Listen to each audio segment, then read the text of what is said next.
বিসমিল্লাহির রহমানির রহিম আলহামদুলিল্লাহি রাব্বিল আলামিন ওয়াস সালাতু ওয়াস সালামু আলা সাইয়্যিদিল মুরসালিন নবিয়িনা মুহাম্মদ ওয়া আলা আলিহি ওয়া সাহবিহি আজমাইন আম্মা বাদ আউযু বিল্লাহি মিনাশ শাইতানির রাজীম বিসমিল্লাহির রহমানির রহিম। মহান আল্লাহর সমস্ত প্রশংসা, দরুদ ও সালাম নাযিল হোক প্রিয় নবী মুহাম্মদ সাল্লাল্লাহু আলাইহি সাল্লামের উপর। আল্লাহুম্মা সাল্লি আলাইহি আল্লাহুম্মা বারিক আলাইহি। আজকে আপনাদের সামনে তাফসীর করব সূরা কাফিরুন। এই সূরার নাম হচ্ছে সূরাতুল কাফিরুন। এই সূরা মক্কায় নাযিল হয়েছে, একমত, এই ক্ষেত্রে কোনো দ্বিমত নেই। কারণ বিষয়বস্তু হচ্ছে কাফেরদের সাথে, কাফেরদের কুফরি এবং শিরক, প্রতিমা পুতুল পূজা থেকে সম্পর্ক ছেদের ঘোষণা, খোলাখুলি ঘোষণা। তো এই ঘোষণা নবী করিম সাল্লাল্লাহু আলাইহি ওয়াসাল্লাম দিয়েছিলেন মক্কায়। তো সেই জন্য এই সূরা হচ্ছে মক্কি সূরা, মক্কার জীবনে নাযিল হয়েছে। এই সূরার আরেকটি নাম রয়েছে ইখলাসের সূরা। যেমন কুল হুয়াল্লাহু আহাদকে ইখলাস সূরা বলা হয়, তেমনি সূরা কাফিরুন ইখলাসের সূরা। ইখলাস মানে হচ্ছে নিষ্ঠার সাথে আল্লাহর ইবাদতবন্দি করা, আল্লাহর একত্ব প্রতিষ্ঠা করা, আল্লাহর একত্বের ঘোষণা। তো যেমন সূরা ইখলাসে অর্থাৎ কুল হুয়াল্লাহু আহাদে আল্লাহর একত্বের ঘোষণা করেছেন। কুল, হে নবী বলে দেন, হুয়াল্লাহু আহাদ, তিনি আল্লাহ এক ও একক। ঘোষণা করলেন না করলেন না? আল্লাহর একত্বের ঘোষণা করলেন। ঠিক তেমনি এই সূরাতেও ঘোষণা করা হয়েছে যে হে কাফেররা শুনে নাও, তোমরা যে সব দেবী দেবতার পূজা করো, প্রতিমা পুতুলের পূজা করো, আল্লাহ ছাড়া অন্যের পূজা করো, গাছের পূজা করো, সেসবের আমি ইবাদত বন্দেগী পূজা করতে পারি না। তোমরা যেমন বাতিল ছেড়ে হকে আসতে চাও না, তাহলে আমি হক সত্য ছেড়ে বাতিলে কি করে যেতে পারি? কোনো সমঝোতা নেই, কোনো কম্প্রোমাইজ নেই। বৃহৎ স্বার্থের জন্য শিরকের সাথে সমঝোতা করা যাবে, এইরকম কথা যে অনেকে বলে বিদআতপন্থীরা, এই কথা ইসলামে নেই। স্পষ্ট ঘোষণা রয়েছে যে সবচেয়ে বৃহৎ স্বার্থ হচ্ছে আল্লাহর তাওহীদ, আল্লাহর একত্ব প্রতিষ্ঠা। এটি হচ্ছে বৃহৎ স্বার্থ, আর অন্য কোনো বৃহৎ স্বার্থ নেই যে ইসলামী রাষ্ট্র কায়েম করব। সুতরাং এই ক্ষেত্রে মাজারগুলি সম্পর্কে কোনো মন্তব্য করলে সমস্যা রয়েছে, কারণ ওদেরকেও রাজি রাখতে হবে, খুশি রাখতে হবে।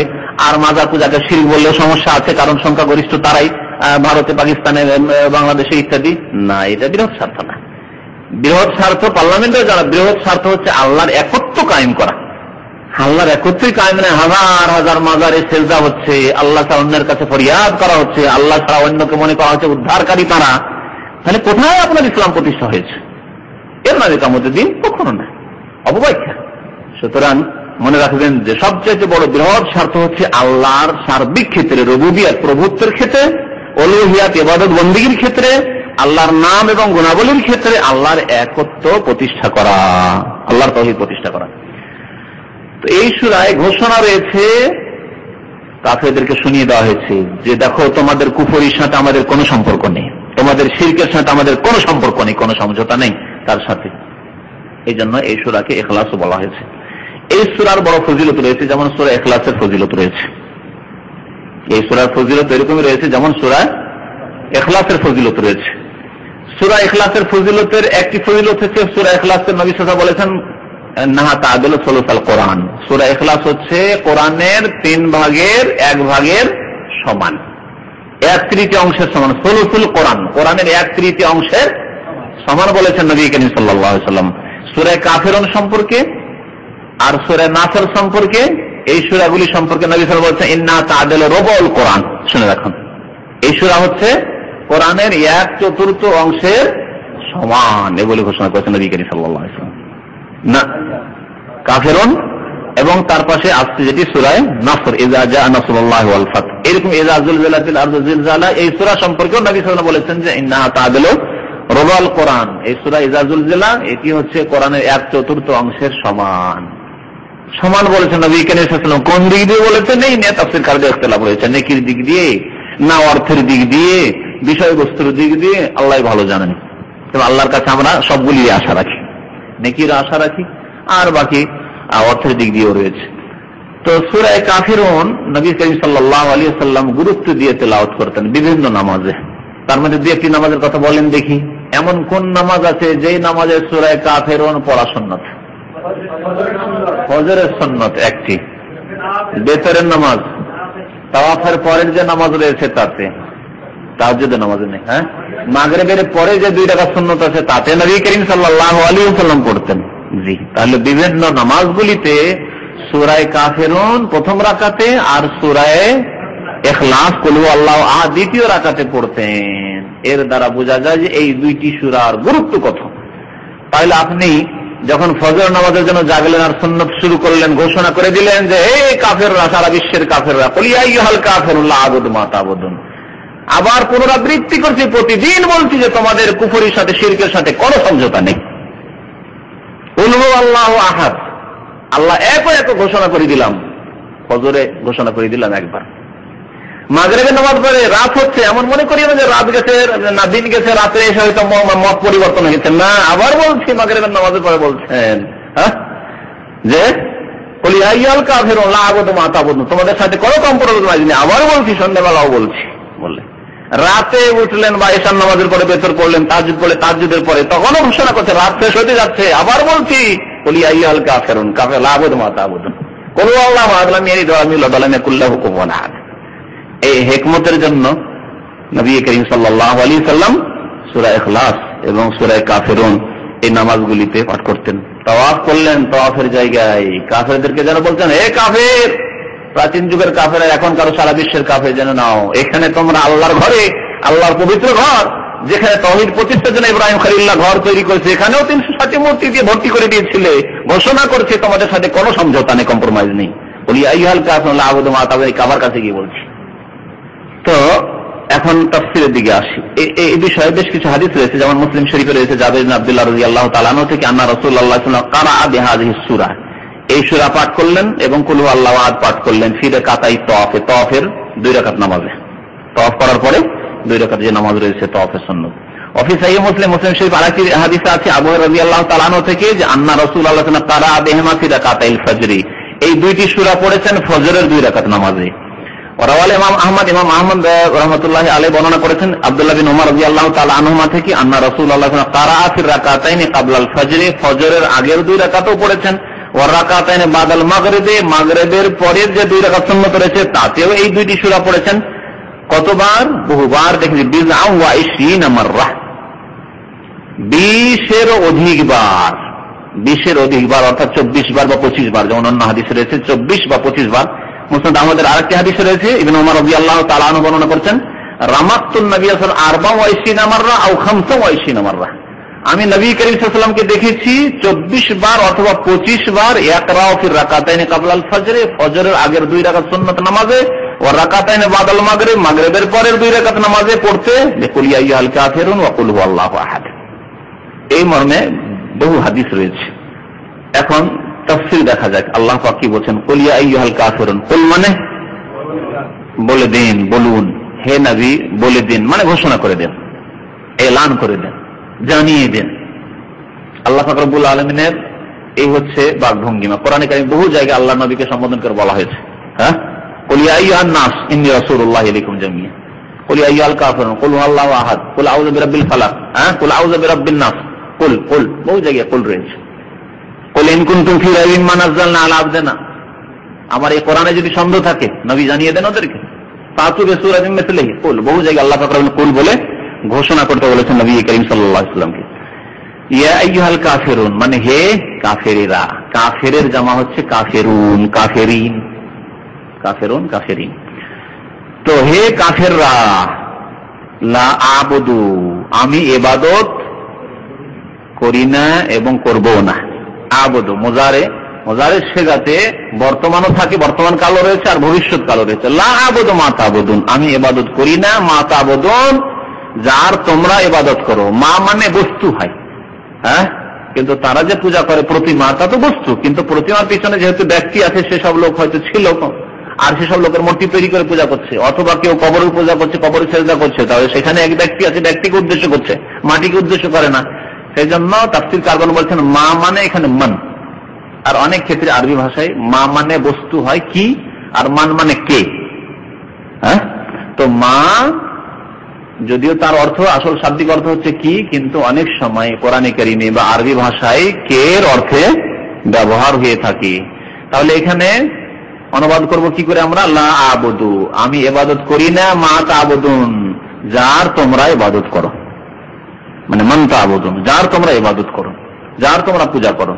ওয়ালা আনতুম আবিদুনা মা আবুদ, এবং তোমরাও ইবাদত করো না, মা আবুদু বা করবে না, মা আবুদু, যার আমি ইবাদত করি, যে আল্লাহর আমি ইবাদত করি, তার তোমরা ইবাদত করবে না। বা করো না। ওয়ালা আনা আবেদুম মা আবাদতুম, এবং আমি ইবাদত করতে পারি না। আবেদুন ইসিম ফাইল, এখানে সেখানে ছিল ক্রিয়া, ফেল ছিল, এখানে ইসিম ফাইল। আবেদুন আমি ইবাদত করতে পারি না, মা আবাদতুম যার তোমরা ইবাদত করে থাকো, পূজা করে থাকো। ওয়ালা আনতুম আবেদুন আর তোমরাও ইবাদত করবে না, মা আবুদু যার, যে সত্তার আমরা বা আমি ইবাদত করি। লাকুম দীনুকুম তোমাদের জন্য তোমাদের ধর্ম, অর্থাৎ কুফরি শিরক তোমাদের জন্য, তোমরা তা করতে থাকবে, তোমরা তা ছাড়তে রাজি নও। ওয়ালিয়া দিন এবং আমার জন্য আমার দিন, আমার ধর্ম, অর্থাৎ আমার জন্য হচ্ছে ইসলাম, যে ইসলাম আমি পছন্দ করেছি আর তোমরা তা পছন্দ করনি, তোমরা কুফরিকে পছন্দ করেছো, শিরকে পছন্দ করেছো। তরজমা তো সংক্ষেপে করে দিলাম, কিন্তু এখানে আল্লাহ রাব্বুল আলামিন কয়বার করে এই কথাগুলি বলেছেন, নবীকে বলতে বলেছেন, লা আবুদু মা তা'বুদুন ওয়ালা আনতুম আবেদুনা মা আবুদ, একবার হইল যে আমি, তোমরা যার পূজা করো তার আমি ইবাদত করতে পারি না, পূজা করতে পারি না। ওয়ালা আনতুম আবেদুনা মা আবুদ, এবং যেই সত্তার, যেই জাতে পাক আল্লাহ আমি ইবাদত বন্দী করি তার তোমরা ইবাদত বন্দী করবে না, এ হলো। তারপরে আবার ওই কথাই বলছেন আল্লাহ পাক, ওয়ালা আনা আবেদু মা আবাদতুম ওয়ালা আনতুম আবেদুনা মা আবুদ, একই কথাই না, একই কথা। তো আল্লাহ পাক দুইবার করে একটি কথা কেন বললেন, এর তাফসীর কি, এর ব্যাখ্যা কি, বিশ্লেষণ কি, এই সম্পর্কে কয়েকটি মত আছে। একটি মত হচ্ছে কথাকে প্রকট করার জন্য, অকাট্য করার জন্য, তাকিদ যেটাকে বলা হয়, তাকিদের জন্য। আমরা যেমন অনেক সময় কোন কথাকে শক্ত করে বলার জন্য বলি, হ্যাঁ করবো না, বলছি করবোই না, কখনো হইতে পারে না। দেখেন ভাষা হয়তো একটু পরিবর্তন করছেন, অনেক সময় পরিবর্তন করছেন না, হ্যাঁ হবেই হবে, হবে বললি তো হবেই হবে, তাকিদ হলো না। তো তাকিদের জন্য আমরা বলে থাকি। তো একটি মত হচ্ছে কিছু তাফসীরকারদের যে তাকিদের জন্য আল্লাহ বলেছেন। তবে কোরআনে কারীম মনে রাখবেন, শুধু শুধু তাকিদের জন্য, শুধু শুধু কথাকে মজবুত করার জন্য, বলিষ্ঠ করার জন্য আল্লাহ পাক একই কথাকে বারবার ফিরিয়ে নিয়ে আসেননি। যেখানে কোনো কথা বারবার ফিরিয়ে নিয়েছেন সেখানে প্রত্যেকবার ভিন্ন ভিন্ন উদ্দেশ্য রয়েছে।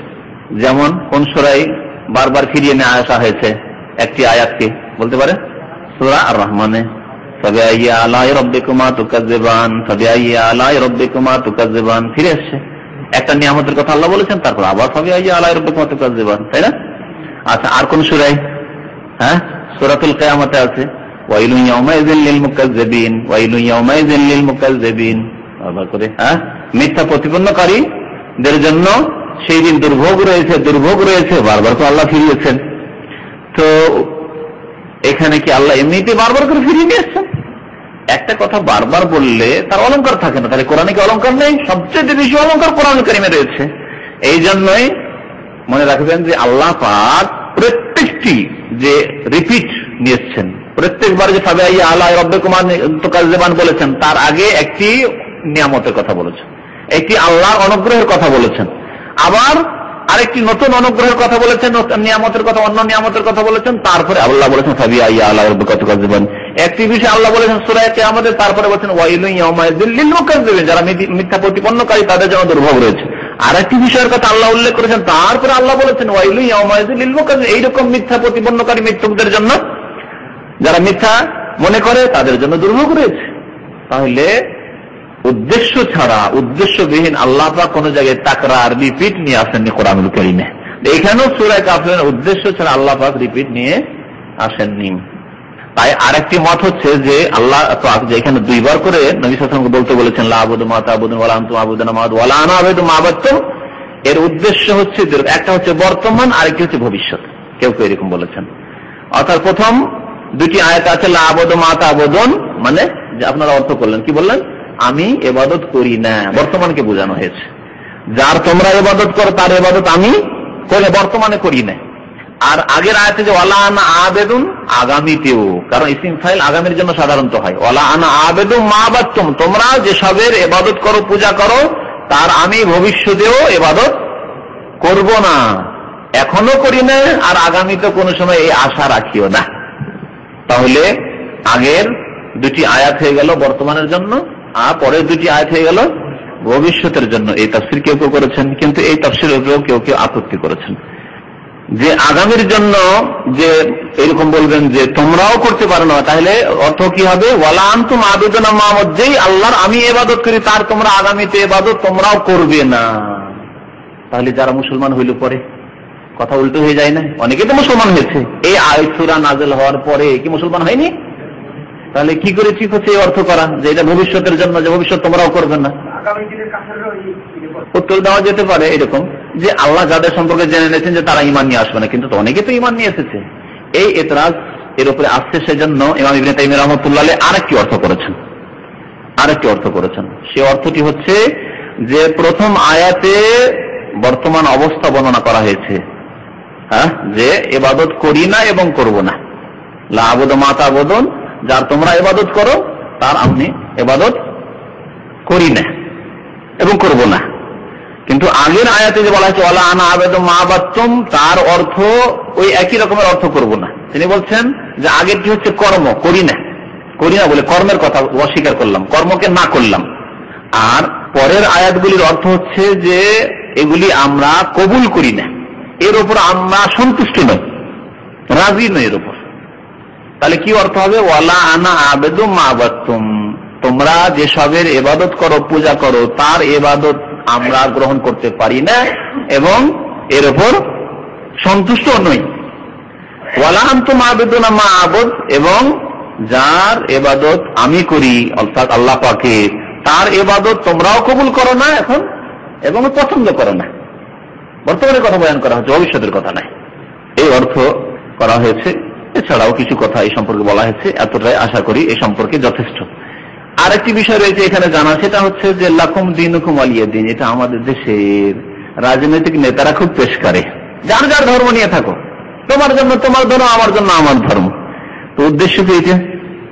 না, উদ্দেশ্য হচ্ছে যে ধর্মের ক্ষেত্রে, দিনের ক্ষেত্রে জবরদস্তি নেই, জবরদস্তি কাউকে মুসলমান বানাবো না। কিন্তু তার মানে এই নয় যে তাকে সত্য ভালো পথ দেখাবো না। সত্য পথ অবশ্যই দেখো, ইসলামের দাওয়াত অবশ্যই দেবো, যা ফরজ করেছেন আল্লাহ পাক আমাদেরকে পৌঁছাতে হবে। কাফেরের ঘরে ইসলামের দাওয়াত, এই শান্তি পৌঁছাতে হবে, সে শান্তি জানে না। যেমন একজন অসুস্থ ব্যক্তি, সে ক্যাপসুল খেতে চায় না, অসুস্থ বাচ্চা, সে খারাপ পিতা ওষুধ, তাকে স্বাদ লাগে না, কষ্ট লাগে, খেতে চায় না, কিন্তু জবরদস্তি করে তার মুখটা ফেরে কি করছি, ওষুধটা দিচ্ছি, তোকে ভালো করবো সেই জন্য দিচ্ছি। একটা ছেলেকে যদি বলেন যে তোমার পেটে পাথর হয়ে গেছে, অপারেশন করতে হবে, ছোট বাচ্চাকে 10 বছর 12 বছর বাচ্চাকে বলেন, কখনো রাজি হবে না, পালিয়ে যাবে। যদি শুনতে পাই আজকে আমার অপারেশন, তো পালিয়ে যাবে, ঠিক না? কিন্তু তাকে ধরে আমরা জবরদস্তি করে নিয়ে গিয়ে কি করব? অপারেশন করব। কি জন্য? তার ক্ষতি করার জন্য না, তার কল্যাণ কামনার জন্য, তার হিতাকাঙ্ক্ষী হয়ে তাকে সুস্থ করার জন্য, যে সুস্থ হও তুমি, ভালো থাকো তুমি। ঠিক তেমনি হচ্ছে আল্লাহ রাস্তায় জিহাদ। আল্লাহ রাস্তায় জিহাদ করা মানে কষ্ট দেওয়া না। আল্লাহ রাস্তায় জিহাদটা ঠিক থাকলে তাহলে এই যে রোগাক্রান্ত হয়েছে, কুফর এবং শিরকের রোগে নিমজ্জিত হয়ে গেছে, এদেরকে ওই সব রোগ থেকে উদ্ধার করতে সহজ হবে। কিন্তু তরবারির দ্বারা নয়, এটা একটা ভয় থাকবে। আর তার সাথে সাথে ইসলামের উত্তম আদর্শ পেশ করতে হবে, জবরদস্তি নয়। এ কথা বলবো না যে ইসলাম কবুল করো, না হলে এই তরবারি। এইভাবে ইসলাম কখনো প্রচার হয়নি।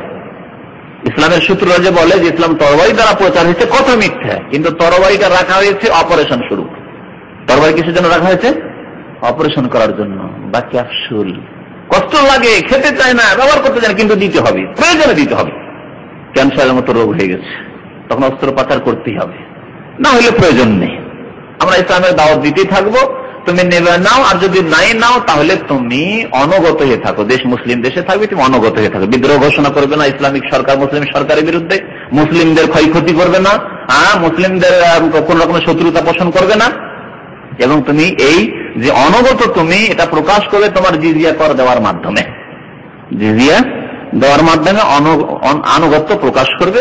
একজন মুসলিম যাকাত দিচ্ছে শতকরা 2.5 টাকা, আর তোমার এই জিজিয়া যে লাগে তার থেকে অনেক কম লাগে, তা দেবে না, তুমি ফ্রি মুসলিম দেশে বাস করবে। এই জন্য জিজিয়া। জবরদস্তি করে কাউকে ইসলাম কবুল করানো যাবে না। সে আপনার কাছে কোনো কর্মচারী কাজ করতে আসুক, আর আপনি ইসলামী রাষ্ট্রের শাসক হয়ে যান, আল্লাহ বলছেন লা ইকরাহা ফিদ্দিন, দিনের ক্ষেত্রে, ধর্মের ক্ষেত্রে কোনো জবরদস্তি নেই। কিন্তু এর মানে এই নয় যে ইসলামের দাওয়াতি দিব না, সেই জন্য তুমি তোমার কাজ করতে থাকো, বাবা আমি আমার কাজ করতে থাকি। আর বলে যে না না তোমার অসুবিধা কি, কেউ মুসলমান হইতে আসতে বলছে, তোমার কি অসুবিধা আছে, থাকো, তুমি যে ধর্ম আছে সে ধর্মে থাকো। এইরকম বিচার সালিস করেছে এক শ্রেণীর চেয়ারম্যানরা, জাহেল মূর্খরা। কোন এক লোক মুসলমান হয়ে গেছিল বাংলাদেশে, তখন বলছে কিসের লোভে তুই মুসলমান হলি, কিসের লোভে তুই মুসলমান হলি। এরা হলো জাহেল মূর্খ সমাজের নেতা, কিছু বুঝে না। এই অর্থ নয় লাকুম দীনুকুম ওয়ালিয়া দিন। লাকুম দীনুকুম ওয়ালিয়া দিন মানে তোমরা তোমাদের ধর্ম যখন ছাড়বে না তোমরা সেটা নিয়ে থাকো, কিন্তু অনুগত হয়ে থাকো, রাষ্ট্রদ্রোহিতা করবে না, মুসলিমদের ক্ষতি করবে না, মুসলিমদেরকে চোখরাঙা দেখাবে না। ওয়ালিয়া দিন আমাদের ধর্ম, আল্লাহ প্রদত্ত দিন, আমরা নিয়ে সেটা শান্তিতে বসবাস করবো। তোমাদের জন্য শান্তি চাই, যদি চাও তো ভালো কথা, না চাইলে জবরদস্তি কিছু নেই। কোন কোন আলেমরা এই সূরা সম্পর্কে বলেছেন যে এই সূরাগুলি জিহাদের বিধান নাযিল হওয়ার আগে এসেছে। এই ব্যাখ্যা ঠিক নয়, যদিও এরকম ব্যাখ্যা কেউ করেছেন। তারা বাহ্যিক মনে করেছেন যে জিহাদের আয়াত আর এই লাকুম দীনুকুম ওয়ালিয়া দিন, এই দুই আয়াতে বাহ্যিক দ্বন্দ্ব হচ্ছে। সুতরাং দ্বন্দ্ব সারাটিকে তারা বলছেন না, এগুলো আয়াত আগের, এগুলোর হুকুম বিধান রহিত হয়ে গেছে, আর যতক্ষণ পর্যন্ত পৃথিবীতে শিরক আছে ততক্ষণ পর্যন্ত জিহাদ করতে থাকো। সুতরাং শিরক যেখানে আছে জিহাদ করতে থাকো না, কথা বল। এবং সঠিক কথা হচ্ছে যে জিহাদের আয়াত আপন জায়গায় ঠিক রয়েছে, তার বিধানও আপন জায়গায় ঠিক রয়েছে, আল্লাকুম দীনুকুম ওয়ালিয়া দিন আপন জায়গায় আপন অর্থে ঠিক রয়েছে, রহিত হয়নি। আর তার ব্যাখ্যা যেমন বললাম যে তাদেরকে তাদের ধর্মের ওপর থাকতে দেওয়া হবে এবং তারা নিরাপত্তা সেখানে ভোগ করবে, মুসলিম দেশে শান্তির সাথে বসবাস করবে, যদিও তারা একজন থাকে শতকরা, কোন পার্সেন্টেজ নেই, হাজারে একটা আছে, তবু তারা তাদের মান ইজ্জত নিয়ে তাদের মহিলারা, তাদের বাচ্চারা, তাদের বড়রা, তাদের বৃদ্ধরা সবাই মান সম্মানের সাথে বসবাস করবে, কিন্তু ইসলামিক সরকারের অনুগত হয়ে আনুগত্য প্রকাশ করি এবং ইসলামের বিরুদ্ধে কোন ষড়যন্ত্রে লিপ্ত হবে না, শান্তিতে বসবাস করতে চাইবে। এইভাবে জবরদস্তি ইসলামের জন্য করা জায়েজ নয়, যেমন আল্লাহ বলেছেন লা ইকরাহা ফিদ্দিন। ওই রকমই অর্থ হচ্ছে কি লাকুম দীনুকুম ওয়ালিয়া দিন, তোমরা তোমাদের দ্বীনের উপর বাতিল হবে থাকবে, থাকো, করার কিছু নাই, কিন্তু তোমাদেরকে সত্যের দাওয়াত দিয়ে দিলাম, ইসলামের শান্তির আহ্বান তোমাদেরকে করে দিলাম, ইসলামের ভালো আদর্শ তোমাদের সামনে তুলে ধরলাম, বক্তব্যের মাধ্যমে, লিখনির মাধ্যমে, লিফলেটের মাধ্যমে, আপনার বইয়ের মাধ্যমে, বিভিন্ন রকম প্রচার মাধ্যম দিয়ে ইত্যাদি ইত্যাদি। হ্যাঁ, শাহ নজরুল বলেছে, কেউ কেউ শাহ নজরুল বর্ণনা করেছেন, যদিও শাহ নজরুলটা এত গুরুত্বপূর্ণ বিষয় নাই। সেটি হচ্ছে যে মক্কায় নবী করিম সাল্লাল্লাহু আলাইহি ওয়াসাল্লামের সাথে একবার সমঝোতা পেশ করেছিল কাফেররা, বলেছিল যে এক কাজ করা যাক, না হয় মুহাম্মদ আপনার এলাহ মাবুদ যে রয়েছে আল্লাহ, তার আমরা 1 বছর ইবাদত বন্দী করবো, আর 1 বছর আমাদের দেবী দেবতার আপনি ইবাদত বন্দী করবেন, পূজা করবেন, তাহলে এটা কম্প্রোমাইজ হয়ে যাবে, সমঝোতা হয়ে যাবে, আর আমরা বসবাস করব এইভাবে। তার উত্তরে আল্লাহ পাক রব্বুল আলামিন এই সূরা নাযিল করলেন এবং তাতে বারাআত, সম্পর্ক ছেদের ঘোষণা করে দেওয়া হলো যে আইয়ুহাল কাফিরুন, কাফেররা শুনে রাখো, লা আবুদু মা তা'বুদুন, তোমরা যেসব বাতিলের পূজা করো, প্রতিমা পুতুলের পূজা করো, আল্লাহ ছাড়া অন্যের পূজা করো, সেগুলির ইবাদত আমি করি না, এবং আমি আগামীতেও এই আশা রাখছি না যে কখনো তোমাদের সাথে কোনো সময় সমঝোতে আসতে পারি, কম্প্রোমাইজ করতে পারি, তা হইতে পারে না। এই শানে নজুল অর্থাৎ সূরা নাযিল হওয়ার, অবতীর্ণ হওয়ার কারণ হিসাবে এই বর্ণনাটি উল্লেখ করা হয়েছে। জি, বাকি কোনো ভাই যদি প্রশ্ন থাকে। হ্যাঁ হ্যাঁ,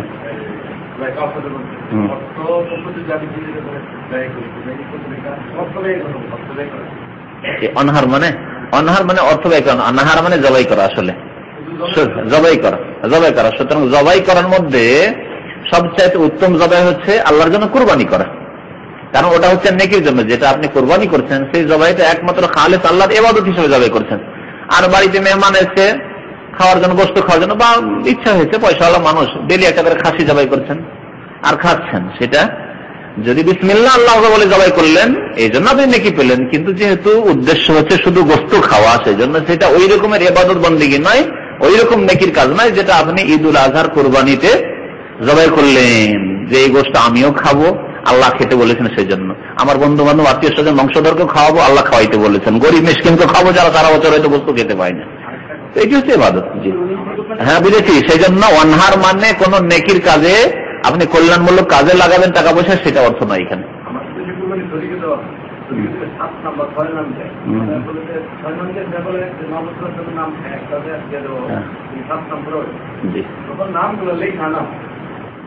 পড়ে শোনা হয়, পড়ে উল্লেখ করা হয়, তারপর আল্লাহুম্মা তাকাব্বাল হাযা মিন ফুলানিন ওয়া ফুলানিন আব্দুল্লাহ, আব্দুর রহমান আর অমুক তমুক করে তখন জবাই করা হয়।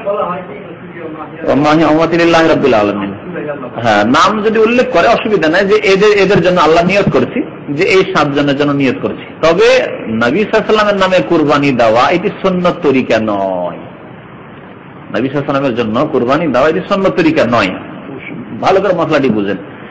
কেউ যদি দেয় তো জায়েজ রয়েছে, কেউ দেয় যদি তো জায়েজ রয়েছে, কিন্তু সাহাবায়ে কেরামরা এইরকম করতেন না যে নিজের নামে একটা কুরবানি দিচ্ছি আর একটা আল্লাহর নবীর নামে কুরবানি দিই। কেন করতেন না? কারণ তারা দিন সম্পর্কে আপনার চাইতে আমার চাইতে বেশি বুঝতেন। কি বুঝতেন? যে আপনি আমি যে কোনো আমল করছি তার এক ভাগ অটোমেটিক রাসূলুল্লাহ সাল্লাল্লাহু আলাইহি ওয়াসাল্লাম পাচ্ছেন। এখন এশার নামাজ পড়ে এলাম, আমি নামাজ পড়ার ফল পেলাম, নেকি পেলাম। রাসূলুল্লাহ আমাকে যে হেদায়েত করেছেন তার মাধ্যমে আমি হেদায়েত পেয়েছি, সেই জন্য তিনি এক ভাগ পেলেন, এশার নামাজের সওয়াব পেলেন। যতগুলি মুসলমান, কোটি কোটি মুসলমান প্রতিদিন নামাজ পড়ছে, রাসূলুল্লাহ সাল্লাল্লাহু আলাইহি ওয়াসাল্লাম প্রত্যেকের নামাজের একটা করে ভাগ অবশ্যই পাচ্ছেন। বুঝতে পারলেন না? পারলেন না? এমনকি যে দিনের কথা বলছি আর শুনছি, আল্লাহর পরে কার অবদান রয়েছে? ইহসান রয়েছে রাসূলুল্লাহ সাল্লাল্লাহু আলাইহি ওয়াসাল্লামের। তিনি যদি আমাদেরকে এই সৎ পথ না দেখাতেন, আমাদের মাঝে কোরআনুল কারীম না ছেড়ে যেতেন, এর প্রচার না করতেন, এই সব আমি ঝামেলা দিতে পারবো, তাহলে কি আমাদের কাছে পৌঁছিত? আবু জাহাল, আবু লাহাব ওখানে নিভিয়ে রেখে দিত এই আল্লাহর নূরকে। ইউরিদুনা লিইউতফিউ নূরাল্লাহি বিআফওয়াহিহিম, তারা ফু দিয়ে তো নিভিয়ে দিতে চেয়েছিল।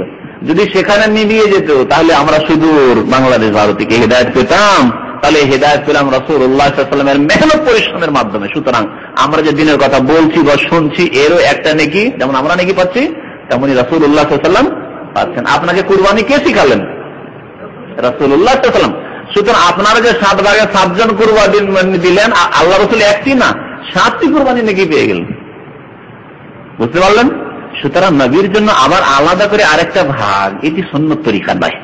তবে একটা আম কায়দার মধ্যে আছে যে আপনি যেটা ধর্মীয় নীতিমালা, সেটা হচ্ছে আপনি যদি কারো নামে, যে আমি দান করলাম, আমি এই 10 টাকা আমার আব্বার নামে দান করলাম, পাবে না? পাবে না?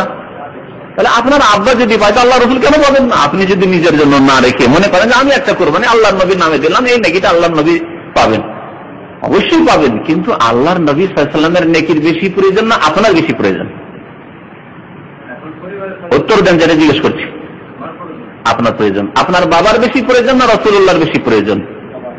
তাহলে যদি একটা কুরবানি, তারপরে আপনার বাবা আপনাকে যদি ভালো শিক্ষা দিয়ে থাকে, তাহলে আপনার এর থেকে একটা ভাগ পাবে। কিন্তু এটাও মনে রাখবেন, কারণ উনিও শিক্ষা দিয়েছেন, আপনাকে আদর্শ একটা ছেলে গড়ে দিয়েছেন। কিন্তু আর কেউ, আপনার চাচা, আপনার দাদা, যে হয়তো আপনাকে সঠিক তালিম দেয়নি, কিন্তু আপনার আত্মীয়, আপনার নানা, আপনার নানি, আপনার দাদি, তারা হয়তো এমন কোন শিক্ষা দেয়নি যে আপনার ইবাদতের কুরবানির ভাগ পাবে। কিন্তু তাদের নামে যদি একটা কুরবানি দেন, তাহলে তাদের নেকির বেশি প্রয়োজন। হয়তো একটা নেকির জন্য ওরা আযাবে ভুগছে, কিন্তু রাসূলুল্লাহ সাল্লাল্লাহু আলাইহি ওয়াসাল্লামের আপনার নেকি কুরবানির কোনো প্রয়োজন নেই। সুতরাং তাদের জন্য করা বেশি ভালো ছিল। তার সাথে আর একটি মাসলা মনে রাখবেন, মৃত ব্যক্তির নামে কুরবানি হচ্ছে সাদকা। মৃত ব্যক্তির নামে কুরবানি হচ্ছে সাদকা। সুতরাং মৃত ব্যক্তির নামে যে ভাগটা দিলেন, এমনকি রাসূলুল্লাহ সাল্লাল্লাহু আলাইহি ওয়াসাল্লামের নামেও যে ভাগ দিলেন, সেটা খাওয়া আপনার জন্য উচিত নয়, সেটা গরীব মিসকিনকে দান করে দিতে হবে। কারণ এই কথাটি অযৌক্তিক যে পেটে ভরবেন আপনি গোশত আর তারপরে নেকি নেবেন, এটা কেমন কথা হইল ভাই? গরীব মিসকিন পেটে ভরবে, তাদের পেটে যাবে, খাবে, তাহলে না নেকি হবে?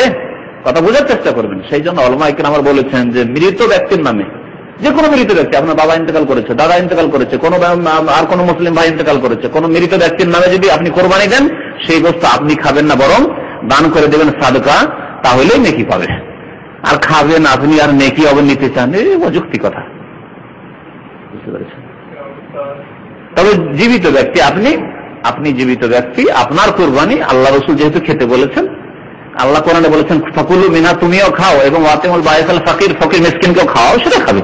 কিন্তু মৃত ব্যক্তির জন্য যেটা কুরবানি দিলেন, সেটা একমাত্র নিছক সাদাকা, সুতরাং সেটা দান করে দিতে হবে। আমরা আমাদের ভাইদেরকে বলি এই মাসলায় ফতোয়ায় যে যদি আপনি কুরবানি মৃত ব্যক্তির নামে দেন, তাহলে পুরো গোশতটা দান করে দেন। ভাই ইখলাস, আপনি যখন নেকি পৌঁছাইতে চাইছেন, তো গোশত খাওয়ার কেন লোক? গোশত খাওয়ার কেন লোক? দান করে দেন।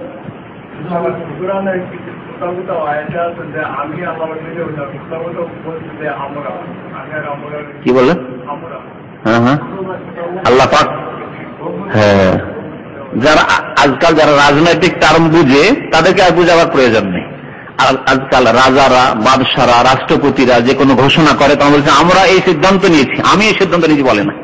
বাংলাদেশের রাষ্ট্রপতি যখন ঘোষণা করবে, রাষ্ট্রপতির ভাষণ, আমরা দেশে এই করতে চাই, আমি এই করতে চাই, কথা বলে না, সম্মানের জন্য, সম্মানার্থে। এই রকম আল্লাহ বলছেন নাহনু নাযালনাল কুরআনা ইন্না আনজালনাহু ফি লাইলাতুল কদর। বাদশাহ এখানে যখন বাদশাহ আব্দুল্লাহ ঘোষণা করে নাহনু মালিকুল মামলাকাতিল আরাবিয়াতি সৌদিয়ে, আমরা সৌদি আরবের বাদশাহ কথা বলছি, আমরা বলে এটা হচ্ছে আমরা শাব্দিক অর্থ আমরা, কিন্তু আমি যখন তফসিল করবো তখন আমি আল্লাহ বলবো, এটা হচ্ছে ভাব অর্থ। কিন্তু শাব্দিক অর্থ নাহনু মানে আমরা, ইন্না আনজালনাহু মানে আমরা শাব্দিক অর্থ, কিন্তু আমি বলবো কারণ ভাব অর্থ আল্লাহ যেহেতু এক, কিন্তু সম্মানের জন্য তার জন্য বহু বচন ব্যবহার করা হয়েছে। জি, সম্মানের জন্য বহু বচন ব্যবহার করা হয়েছে। হ্যাঁ, কথা ঠিকই, প্রশ্ন ভালো অবশ্য। রাসূলুল্লাহ সাল্লাল্লাহু আলাইহি ওয়াসাল্লাম শিখাতেন, রাসূলুল্লাহ সাল্লাল্লাহু আলাইহি ওয়াসাল্লাম শুধু নিজে পড়তেন এই কথা নয়, সাহাবায়ে কেরামকে শিখাতেন। তোমরা যখন ফজরের সুন্নাত পড়বে তাতে এগুলি পড়বে, নামাজ শিখাতেন। যখন তোমরা বেতর পড়বে তখন এইগুলো পড়বে, যখন তাওয়াফের 2 রাকাত নামাজ পড়বে তখন এই সূরাগুলি পড়বে। নবী সাল্লাল্লাহু আলাইহি ওয়াসাল্লাম শিক্ষা দিতেন, তালিম দিতেন, সেখান থেকে শিখেছেন। হ্যাঁ, অবশ্যই সবসময় শিখাতেন তিনি, হয় বাইরে দাওয়াত দিতেন আর না হলে মসজিদে বসে শিখাতেন। আর বাকি কিছু সাংসারিক কাজ, সংসারের যে হক আছে, স্ত্রীর হক আছে, সেটা করতেন। তাছাড়া আর কোনো না ব্যবসা বাণিজ্য, নবী হওয়ার পরে তার কোনো ব্যবসা বাণিজ্য, নবী হওয়ার আগে যতগুলি ব্যবসা করেছেন নবী হওয়ার আগে, সামদেশে গেছেন, সিরিয়ায় গেছেন, সেগুলি হচ্ছে নবী হওয়ার আগে। নবী হওয়ার পরে তিনি ব্যবসা বাণিজ্য করেননি, একমাত্র কাজ ছিল আল্লাহর দ্বীনের দিকে মানুষকে আহ্বান করা এবং পারিবারিক কাজ করা। নবী সাল্লাল্লাহু পারিবারিক কাজও করতেন, পরিবারের খেদমত করতেন। একাধিকবার না, একবারে একাধিকবার না। ওটা আরেকটা হাদিস হয়তো আপনার হয়ে গেছে, গরমিল হয়ে গেছে দুটোতে। এক সাহাবী সফরে ছিল, যে কোনো নামাজ পড়তো একটা সূরার পড়ার পরে কুল আল্লাহু আহাদ পড়তো।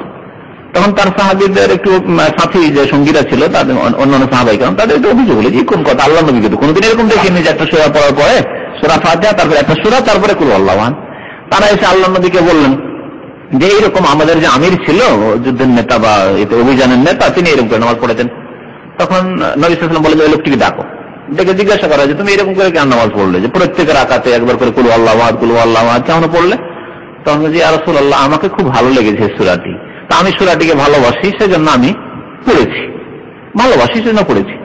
নবী সাল্লাল্লাহু বললেন যে তুমি জেনে রাখো যে আল্লাহও তোমাকে ভালোবাসেন, যেহেতু আল্লাহর তাওহীদের সূরাকে, ইখলাসের সূরাকে তুমি ভালোবাসো, যেখানে আল্লাহর একত্বের কথা রয়েছে, সুতরাং আল্লাহ তোমাকে ভালোবাসেন।